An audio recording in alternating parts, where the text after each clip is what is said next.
Hello guys, it's another edition for FAQs, and today we'll be talking about studying in Canada. Now I have a few of your questions here, but I would like to say if you ever feel the need to send us your questions or concerns, please send it to the email address you have on the screen. Alright, so let's get into it. The first question here says, I want to further my studies in Canada. Are there factors I need to consider when choosing a program or institution? Now, it is easy to feel lost when you are faced with that task, choosing a program or an institution to study in Canada. So I've put together a few factors that you can consider when choosing a program and when choosing an institution. Okay, let's go to the first point, which is when choosing a program. Now, there are things to consider when choosing a program to study in Canada. First of all, you have to think about your dream job. Where do you see yourself working? How do you see yourself working?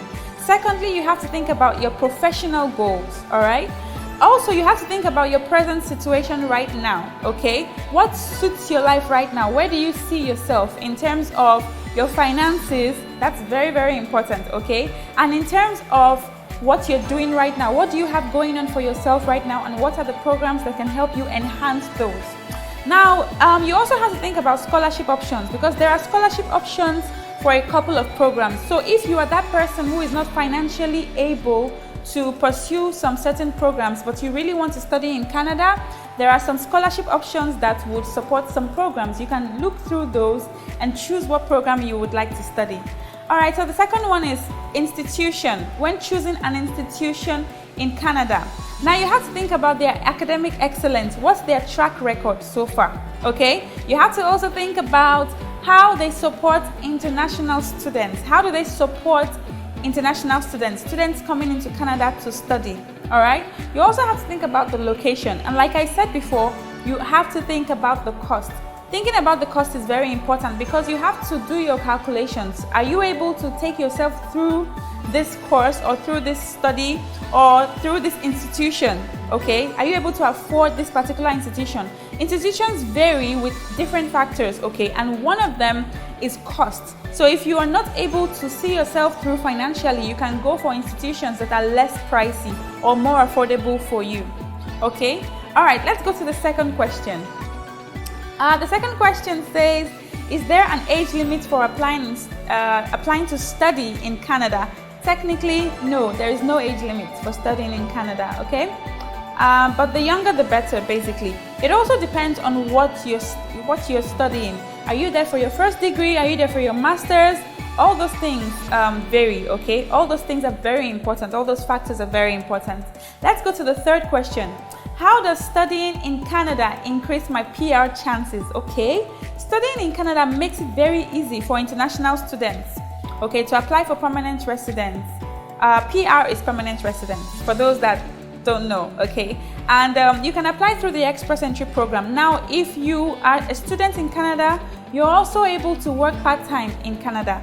Now, after like 1 year, you have work history, that is, you have work experience in Canada, and you have education experience in Canada. So that increases your CRS score, okay? CRS stands for Comprehensive Ranking System. So if you want to apply through the Express Entry, it increases your chances if you're a student in Canada and if you're also working in Canada.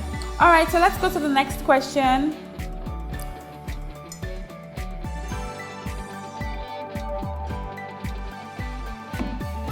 Okay, so this one says, can I give birth in Canada as a student? Yes, you can give birth in Canada as a student, but one thing you have to note, whatever took you to Canada, you have to be serious with it.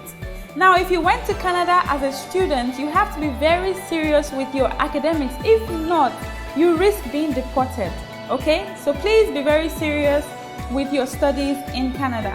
All right, so the last question here says, everyone thinks that studying abroad is as easy as pie. Are there any challenges to be faced as international students? Of course, there are several challenges to be faced as international students, A few of them are, number one, you experience culture shock, that's for sure, depending on where you're coming from. Number two, you would feel homesick. Number three, your day-to-day cost of living. It's very different when you're outside your country, Your day-to-day cost of living, your day-to-day finances.